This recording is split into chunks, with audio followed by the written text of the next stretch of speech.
தமிழ்நாட்டுல social media நம்ம வாழ்க்கையை எப்படி மாத்துது வாங்க பார்க்கலாம். தமிழ்நாட்டுல இதுக்கு பதில் ஒரு பெரிய ஆம். ஜல்லிக்கட்டு போராட்டம் ஒரு சரியான உதாரணம். ஒரு பொதுவான நோக்கத்துக்காக மக்களை ஒன்னு சேர்க்கிற சக்தி வாய்ந்த கருவியா சோஷியல் மீடியா இருக்கு.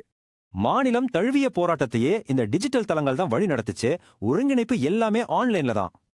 இது போராட்டத்துக்கு மட்டுமல்ல, வர்தா புயல் மாதிரி பேரிடர் சமயத்திலயும் டிஜிட்டல் கருவிகள் உயிர்நாடியா இருந்துச்சு. அரசு உதவி வர்றதுக்கு முன்னாடியே சோஷியல் மீடியா தான் மக்களுக்கு உதவியது. இதுதான் அதோட உண்மையான சக்தி. சரி, இந்த ஒற்றுமை அடுத்ததா ஒரு அரசியல் களமா மாறும்போது என்ன நடக்குதுன்னு பாப்போம்.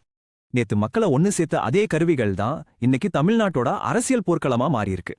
சிக்கலான அரசியல் விஷயங்களை மீம்ஸ் மூலமா ரொம்ப சுலபமா காமெடியா இளைஞர்கள் கிட்ட கொண்டு சேர்க்கறாங்க. இது பார்க்க ஜாலியா இருந்தாலும் மீம் அரசியல்ல இருக்கிற ஆபத்துகள் ஜனநாயகத்துக்கு ரொம்பவே அதிகம். இந்த டிஜிட்டல் உலகத்துல எது உண்மையோ அது ஜெயிக்கிறதில்ல, எது வைரல் ஆகுதோ அதுதான் ஜெயிக்குது. இந்த கவனம் ஈர்க்கிற போட்டி அரசியல் மட்டும் இல்ல, நம்ம தனிப்பட்ட வாழ்க்கையையும் பாதிக்குது. ஆன்லைன்ல ஒரு பெர்ஃபெக்டான வாழ்க்கையை காட்டணுங்கிற அழுத்தம் நிஜ வாழ்க்கையே மாத்திருது. சோஷியல் மீடியாவுக்காக போலியா வாழ ஆரம்பிக்கும்போது நாம நம்மளையே இழந்து தனிமையாகிடுறோம்.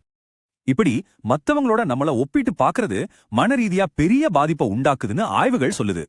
ஆனா இப்போ இந்த பளபளப்பான ஆன்லைன் உலகத்துக்கு எதிரா ஒரு புது இயக்கம் உருவாயிட்டு வருது. அதுக்கு பேருதான் இன்ஃப்ளூயன்சிங், அதாவது மிகைப்படுத்தப்பட்ட ஆன்லைன் உலகத்துக்கு சவால் விடுறது. அவங்க அந்த பளபளப்பான போஸ்டர்களுக்கு பின்னாடி இருக்கிற உண்மைய நேர்மையா வெளிக்கொண்டு வர்றாங்க. அப்போ சோஷியல் மீடியா ஒரு இருமுனை கத்தி மாதிரி, நல்லதுக்கும் பயன்படுது, கெட்டதுக்கும் பயன்படுது. இப்படிப்பட்ட ஒரு உலகத்துல நாம